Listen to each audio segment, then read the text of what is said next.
Kisah kehidupan Nabi Adam alaihissalam dan Siti Hawa di bumi menyimpan banyak pelajaran bagi umat manusia. Setelah diturunkan dari surga, keduanya menjalani kehidupan sebagai orang tua dari banyak keturunan yang mengisi bumi.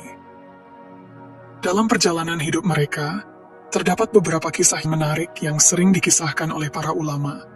Salah satu kisah tersebut adalah tentang anak-anak yang dilahirkan dari Nabi Adam alaihissalam dan Siti Hawa, di mana sebagian dari mereka memiliki keistimewaan fisik yang mencolok.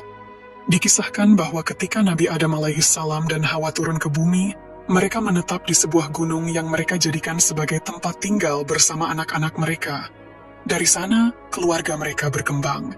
Menurut beberapa riwayat, Nabi Adam alaihissalam dan Hawa diberkahi 240 anak dari 120 kehamilan, di mana setiap kehamilan melahirkan sepasang anak kembar, seorang laki-laki dan seorang perempuan. Namun, menurut catatan Imam Ibnu Jarir dan Ibnu Ishaq, meskipun anak-anak Nabi Adam banyak, jumlahnya tidak mencapai ratusan seperti yang terkadang diceritakan. Lebih lanjut, beberapa ulama menjelaskan bahwa Hawa melahirkan 40 anak dari 20 kali kehamilan. Pada setiap kelahirannya, selalu sepasang anak kembar, terdiri dari seorang laki-laki dan seorang perempuan. Anak pertama mereka diberi nama Qabil dan Iklima, sementara anak terakhir mereka dinamai Abdul Muhyiddz dan Amatul Muhyiddz. Yang menarik dari kisah ini adalah bahwa hampir semua anak Nabi Adam dilahirkan secara kembar. Namun, ada satu anak yang istimewa karena ia dilahirkan tanpa kembaran. Anak ini diberi nama Unuk binti Adam. Unuk ini memiliki bentuk fisik yang sangat berbeda dari saudara-saudaranya. Ia lahir dengan dua kepala, yang masing-masing berada di pundaknya, satu di sebelah kanan dan satu di sebelah kiri. Selain itu, kedua telapak tangannya memiliki total 20 jari, dengan setiap tangan mempunyai 10 jari. Ciri fisik Unuk ini menjadi keunikan tersendiri di antara semua keturunan Nabi Adam alaihissalam, dan kisahnya sering menjadi bahan renungan tentang keberagaman ciptaan Allah Subhanahu wa Ta'ala. Setelah Unuk lahir dengan segala keunikannya, termasuk jari-jarinya yang dihiasi kuku panjang dan bengkok, Siti Hawa tetap merawatnya dengan penuh kasih sayang. Meskipun penampilannya berbeda dari anak-anak yang lain, cinta keibuannya tak pernah pudar, dan Unuk tumbuh dengan perhatian yang sama seperti saudara-saudaranya. Di bawah asuhan Hawa, Unuk pun tumbuh dewasa. Suatu hari, sebuah tragedi besar mengguncang keluarga Nabi Adam, yaitu terjadinya pembunuhan pertama di muka bumi. Qabil, didorong oleh rasa iri, membunuh saudaranya Habil. Peristiwa ini menjadi titik balik dalam sejarah manusia. Setelah membunuh saudaranya, Qabil memilih meninggalkan tempat tinggal mereka di gunung. Ia turun ke lembah yang terletak tak jauh dari gunung tersebut, menjauhkan diri dari keluarganya. Sejak saat itu, keturunan Nabi Adam alaihissalam terpisah menjadi dua kelompok. Anak-anak yang tetap setia kepada ajaran Allah Subhanahu wa Ta'ala menetap di puncak gunung bersama Nabi Adam dan Hawa. Mereka hidup dalam ketaatan dan menjadi umat yang beriman. Sementara itu, Qabil yang telah meninggalkan jalur kebenaran memimpin kelompok lain di lembah yang cenderung melanggar perintah Allah Subhanahu wa Ta'ala dan hidup dalam kemaksiatan. Meski kelompok anak-anak Adam terbagi, Hawa tetap memperlakukan semua anaknya dengan sama. Ia selalu berusaha menanamkan iman dan ketakwaan kepada Allah Subhanahu wa Ta'ala dalam diri setiap anaknya, termasuk Unuk. Kelompok yang tinggal di puncak gunung dikenal sebagai kaum yang taat dan beriman, sedangkan mereka yang tinggal di lembah mulai menyimpang dari jalan yang benar. Seiring berjalannya waktu, Unuk tumbuh dewasa, namun kecenderungan hidupnya berbeda dengan mereka yang tinggal di puncak gunung. Ia tertarik pada kehidupan yang dijalani oleh kelompok di lembah. Ini menjadi awal dari perbedaan besar antara mereka yang hidup dalam ketaatan di atas gunung dan yang memilih jalan lain di lembah di bawah pimpinan Qabil. Akhirnya, pada suatu hari, Unuk memutuskan untuk meninggalkan puncak gunung dan bergabung dengan kelompok Qabil di lembah. Keputusan ini diambil tak lama setelah wafatnya ayahnya. Saat itu Nabi Adam telah tiada, meninggalkan keluarganya dalam duka yang mendalam. Beberapa sejarawan menyebutkan bahwa sebelum meninggal, Nabi Adam sempat menikmati hidup bersama keturunannya hingga mencapai 40.000 jiwa, dari anak-anak hingga cicit-cicitnya. Ketika Nabi Adam wafat, suasana begitu penuh kesedihan. Seluruh keturunannya meratapi kepergiannya selama 7 hari 7 malam tanpa henti, menandakan betapa besar kehilangan yang dirasakan oleh umat manusia kala itu. Dalam masa duka yang mendalam ini, setan melihat kesempatan untuk menjalankan rencananya. Dengan Nabi Adam alaihissalam yang telah tiada, setan mulai berani menunjukkan pengaruhnya kepada keturunan Adam, terutama mereka yang tinggal di lembah bersama Qabil. Setan menganggap bahwa kelompok ini lebih mudah digoda karena mereka jauh dari pengaruh ajaran Allah Subhanahu wa Ta'ala dan lebih rentan terhadap bujuk rayu. Di tengah kesedihan yang meliputi mereka akibat wafatnya Nabi Adam, setan melihat kesempatan untuk mempengaruhi anak-anaknya. Suatu hari, setan datang kepada kelompok anak-anak Adam yang tinggal di lembah dan menawarkan sesuatu yang tak biasa, yaitu dengan musik. Dengan dalih ingin menghibur mereka dari kesedihan, setan memperdengarkan suara-suara yang belum pernah mereka dengar sebelumnya. Itulah bagaimana musik pertama kali muncul di dunia. Setan memperdengarkan suara menyerupai alunan seruling yang memikat hati mereka. Alunan suara itu sangat lembut dan memikat, terkadang mendayu-dayu dengan nada yang menusuk perasaan. Anak-anak Adam yang sedang berduka pun tertegun, terkejut oleh suara yang seolah menyihir jiwa mereka. Sedikit demi sedikit, pengaruh suara seruling itu membuat mereka kehilangan kendali. Mereka mulai tertawa, menari, dan melupakan kesedihan yang baru saja menyelimuti hati mereka. Suara seruling yang begitu keras menggema di seluruh lembah, hingga terdengar sampai ke puncak gunung tempat anak-anak Adam yang beriman tinggal. Suara yang asing itu menimbulkan rasa penasaran di hati mereka yang tinggal di atas gunung. Namun, mereka tetap mampu menahan diri, mengingat bahaya godaan yang bisa saja menjerumuskan mereka. Semua berusaha menahan diri, kecuali Unuk binti Adam. Unuk tak kuasa menahan rasa ingin tahunya. Godaan suara seruling yang terdengar dari lembah menariknya semakin kuat.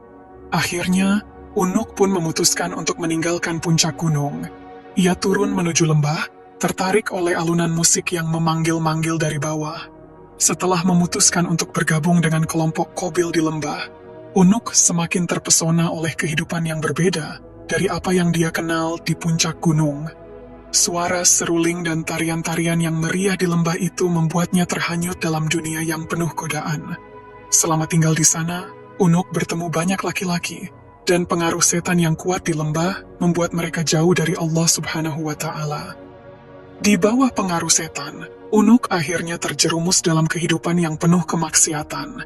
Ia terlibat dalam pergaulan bebas dengan banyak laki-laki yang berbeda, dan hal ini kemudian menjadi peristiwa prostitusi pertama di muka bumi. Ketergantungan Unuk pada kehidupan penuh dosa ini semakin memperburuk dirinya. Tanpa disadarinya, Unuk pun hamil, namun ia tak tahu siapa ayah dari anak yang dikandungnya. Meskipun Unuk bukanlah wanita yang cantik, bahkan cenderung buruk rupa, ia memiliki kemampuan sihir yang membuat banyak laki-laki tertarik padanya. Dengan sihirnya, ia mampu menaklukkan hati siapapun yang diinginkannya, menjadikan dirinya pusat perhatian meski secara fisik tidak menarik. Akhirnya, Unuk melahirkan seorang anak laki-laki yang ia beri nama Auj. Karena tak ada yang tahu siapa ayahnya, Auj bin Unuk dinasabkan kepada ibunya. Kabar tentang perilaku putrinya ini sampai ke telinga Siti Hawa, dan hatinya hancur mendengar apa yang telah terjadi. Siti Hawa begitu sedih mengetahui anaknya telah menyimpang jauh dari jalan Allah Subhanahu wa Ta'ala. Dalam kesedihannya yang mendalam, Siti Hawa memanjatkan doa kepada Allah Subhanahu wa Ta'ala, memohon agar anaknya Unuk dilenyapkan dari muka bumi. Allah Subhanahu wa Ta'ala pun mengutus seekor singa raksasa yang ukurannya jauh melebihi gajah. Sekitar setahun setelah kelahiran anaknya, singa besar ini mendatangi Unuk. Dengan kekuatan yang menakutkan, singa tersebut menyerang dan mencabik-cabik tubuh Unuk hingga ia meregang nyawa. Ini menjadi kematian pertama yang disebabkan oleh binatang, sebagai pengingat akan kekuatan dan kekuasaan Allah Subhanahu wa Ta'ala. Hal ini menjadi tanda peringatan atas akibat dari kehidupan yang dipenuhi oleh dosa. Beberapa tahun setelah kematian ibunya, Auj tumbuh menjadi seorang pria dewasa dengan perkembangan tubuh yang sangat luar biasa. Tinggi Auj mencapai 1.200 siku dan lebar tubuhnya juga sama. Kisah-kisah mengenai keunikannya begitu mencengangkan. Jika ada angin topan, tingginya bahkan tidak mencapai lutut Auj. Saat ia duduk di atas puncak gunung, tangannya bisa menjangkau ikan di laut dan mengangkatnya ke langit hingga matang karena terpanggang matahari. Keberadaan Auj yang begitu mengesankan menimbulkan dampak yang signifikan. Ketika marah, ia dapat mengencingi sebuah kampung, menyebabkan kampung itu tenggelam dalam air kencingnya. Beberapa riwayat menyebutkan bahwa Auj menguasai sebuah perkampungan, di mana ia diperlakukan seperti seorang raja karena kekuatan dan ukurannya yang menakjubkan.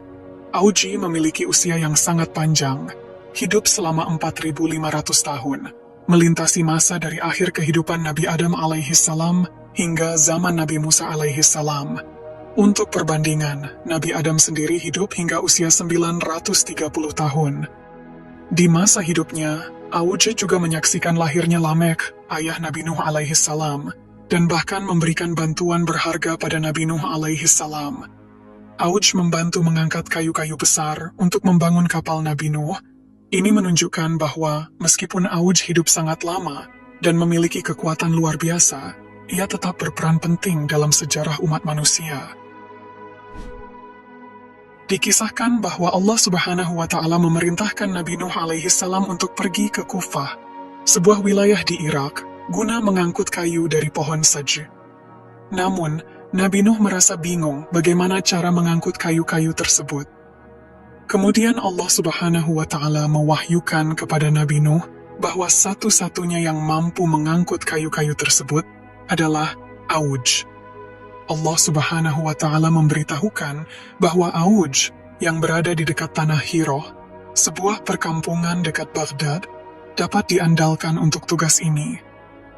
Dengan wahyu ini, Nabi Nuh alaihissalam pun bergegas menemui Auj dan meminta bantuannya untuk memikul kayu-kayu itu. Auj, dengan sikapnya yang penuh keinginan, menanggapi permintaan Nabi Nuh dengan syarat. Ia berkata, "Aku tidak akan memikul kayu-kayu ini kecuali jika engkau bisa memuaskan perutku dengan roti." Kebetulan, Nabi Nuh alaihissalam membawa 3 roti dari kacang. Dia kemudian menyerahkan selembar roti kepada Auj dan berkata, "Wahai Auj, makanlah roti ini." Auj tertawa sinis dan menjawab, "Roti sebesar gunung pun tidak akan memuaskan aku, apalagi hanya selembar kecil ini." Mendengar hal tersebut, Nabi Nuh memotong roti itu menjadi 2 bagian. Ia memberikan potongan pertama kepada Auj dan berkata, "Bacalah Bismillahirrahmanirrahim, lalu makanlah roti ini." Auj mengikuti instruksi Nabi Nuh dan memakan potongan roti pertama. Lalu ketika diberikan potongan roti kedua, baru mengunyah setengahnya, ia sudah merasa kenyang dan tak sanggup lagi untuk makan lebih banyak. Setelah permintaannya dipenuhi, Auj dengan penuh kekuatan mengangkat dan mengangkut semua kayu dari Kufah ke Hiro dalam 1 kali perjalanan. Setelah Nabi Nuh dan para pengikutnya berhasil mengolah kayu-kayu dari Kufah menjadi kapal yang besar, tiba saatnya untuk menghadapi bencana yang telah diramalkan. Ketika kapal tersebut siap, badai hebat dan banjir besar mulai melanda wilayah tersebut. Auj, yang menyaksikan bencana ini, memohon agar diizinkan masuk ke dalam kapal Nabi Nuh alaihissalam. Namun, Nabi Nuh menolak permintaan Auj. Banjir semakin memburuk, menenggelamkan segala sesuatu hingga puncak-puncak gunung yang tertinggi. Meskipun begitu, tinggi air tidak pernah mencapai lutut Auj. Dengan demikian, Auj selamat dari bencana tersebut, hidup hingga masa Nabi Musa alaihissalam. Namun, Auj tidak memiliki rasa hormat terhadap Nabi Musa. Ia malah membenci Musa dan ingin membunuhnya. Suatu hari Auj memutuskan untuk mengintai jumlah pasukan Musa. Ia menemukan bahwa mereka hanya terdiri dari kelompok kecil yang bisa dikelompokkan dalam satu farsa. Auj kemudian pergi ke sebuah gunung, mencabutnya dari tanah, dan mengangkatnya di atas kepalanya. Dengan kekuatan luar biasanya, Auj melemparkan gunung itu ke arah pasukan Nabi Musa. Namun, Allah Subhanahu wa Ta'ala mengutus burung-burung hut-hut dengan paruh dari besi untuk menghentikan rencana jahat Auj. Burung-burung ini mulai mematuk gunung yang diangkat oleh Auj hingga membuatnya berlubang. Setelah itu, burung-burung tersebut turun ke pundak Auj dan masuk ke dalam mantalnya, membuatnya tidak bisa bergerak. Melihat kesempatan ini, Nabi Musa mendekati Auj dan memukulnya dengan tongkat yang panjangnya 10 siku, sambil melompat setinggi 10 siku. Mengingat tinggi Nabi Musa sendiri adalah 10 siku. Dengan pukulan yang sangat tepat mengenai mata kaki Auj, tanpa menggapai betisnya, Auj jatuh tersungkur dan langsung meninggal dunia. Dengan demikian, rencana jahat Auj pun terhenti, dan menjadi pelajaran akan kekuasaan dan pertolongan Allah Subhanahu wa Ta'ala. Dalam bukunya yang berjudul Syahih Kisah Al-Quran, Syekh Hamid Ahmad At-Tahir Al-Bashuni mencatat bahwa Auj bin Unuk dikenal sebagai seorang kafir yang keras kepala, sombong dan jahat. Meskipun demikian, pada zaman banjir yang terjadi pada masa Nabi Nuh alaihi salam, Auj bin Unuk tidak dibinasakan oleh Allah Subhanahu wa Ta'ala. Ini dianggap sangat aneh, mengingat kekufuran dan keburukannya. Syekh Hamid Ahmad At-Tahir merasa heran, mengapa Allah Subhanahu wa Ta'ala menghukum anak Nabi Nuh yang kafir, padahal ayahnya adalah seorang nabi dan pemimpin orang beriman, sementara Auj bin Unuk yang jauh lebih zalim dan melampaui batas tidak mendapatkan hukuman yang sama. Ibnu Katsir kemudian menolak riwayat ini karena dianggap bertentangan dengan Al-Quran dan hadis yang sahih. Dalam Al-Quran, Allah Subhanahu wa Ta'ala berfirman bahwa golongan yang kafir akan tenggelam dalam banjir. Selain itu, hadis sahih dari Nabi Muhammad Shallallahu Alaihi Wasallam menjelaskan bahwa Allah menciptakan Adam dengan tinggi 60 hasta dan ukuran manusia terus berkurang sejak saat itu. Hadis ini menunjukkan bahwa tidak mungkin ada keturunan Adam yang lebih tinggi dari Adam sendiri. Ibnu Qayyim al-Jauziyah juga mengkritik riwayat ini, menegaskan bahwa riwayat tentang Auj bin Unuk adalah tidak benar dan bertentangan dengan fakta-fakta yang ada dalam Al-Quran dan hadis yang sahih. Syekh Hamid Ahmad At-Tahir Al-Bashuni mengingatkan bahwa Allah Subhanahu wa Ta'ala berfirman bahwa Dia akan melanjutkan keturunan melalui anak cucu. Dalam konteks banjir zaman Nabi Nuh alaihi salam, yang selamat hanyalah anak-anak Nabi Nuh dan pengikutnya. Jika Auj bin Unuk memang ada, maka seharusnya dia tidak akan bertahan hidup setelah banjir yang menenggelamkan seluruh orang kafir. Ibnu Qayyim al-Jauziyah menambahkan bahwa orang kafir dari kalangan ahli kitab, termasuk mereka yang menolak para rasul dan pengikutnya, seharusnya tidak dapat bertahan setelah hukuman Allah. Dengan demikian, riwayat mengenai Auj bin Unuk dianggap tidak sesuai dengan ajaran Al-Quran dan hadis yang sahih. Semoga kisah ini memberikan manfaat, dan jika ada kekurangan atau kesalahan, itu datangnya dari saya sebagai manusia biasa. Yang benar hanya dari Allah Subhanahu wa Ta'ala. Sampai jumpa di kisah-kisah seru dan penuh makna selanjutnya.